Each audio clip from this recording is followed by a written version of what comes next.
یہ کہانی ایک چھوٹے سے گاؤں کی ہے جہاں ایک عجیب و غریب درخت لگا ہوا تھا۔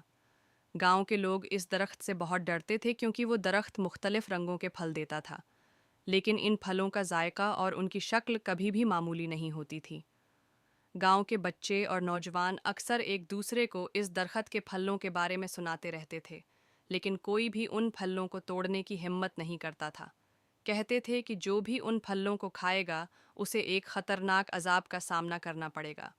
ایک دن گاؤں میں ایک نیا لڑکا علی آیا۔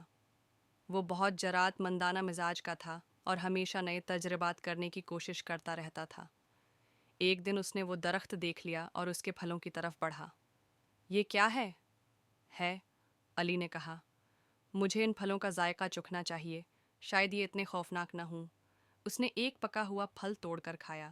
جیسے ہی اس نے پھل کاٹ کر کھایا، اس کی آنکھوں میں عجیب سی چمک آ گئی اور وہ ایک دم بے ہوش ہو گیا۔ دوسرے دن جب وہ ہوش میں آیا تو اس نے خود کو ایک دوسرے عجیب دنیا میں پایا۔ وہاں کا ماحول غمگین تھا، ہوا میں سڑان تھی اور ہر طرف سناٹا تھا۔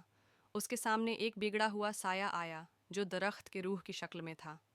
تم نے میرے پھل کھا کر میری لانت کو قبول کیا ہے، سایہ بولا۔ اب تمہیں ہمیشہ کے لیے یہاں پھنسنا پڑے گا۔ علی نے خوف کے عالم میں کہا۔ میں تمہاری لانت سے آزاد کیسے ہو سکتا ہوں؟ سایہ نے جواب دیا۔ صرف تمہارے ہاتھوں سے ہی تمہیں آزاد کیا جا سکتا ہے۔ اندر کی بہادری تمہیں آزاد کر سکتی ہے۔ تمہیں اس درخت کے راز کو سمجھنا ہوگا۔ علی نے فیصلہ کیا کہ وہ اس خطرناک پھل کے راز کو حل کرے گا اور اس لعنت سے آزاد ہونے کی کوشش کرے گا۔ اس نے درخت کے قریب جا کر اس کے جڑوں کا جائزہ لیا اور وہاں ایک قدیم کتبہ پایا جس میں لکھا تھا، صرف وہی شخص آزاد ہو سکتا ہے دوبارہ واپس اس کے درخت پر رکھے۔ علی نے فوراً پھل واپس درخت کی جڑوں میں رکھ دیا اور اسی لمحے ایک زبردست روشنی چمکی۔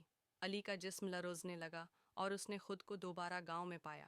وہ جان چکا تھا کہ جتنا بھی ہمیں خوف محسوس ہو، کبھی بھی ہمیں عجیب و غریب چیزوں سے چھپنا نہیں چاہیے، کیونکہ ان میں بھی ایک خاص راز چھپا ہوتا ہے۔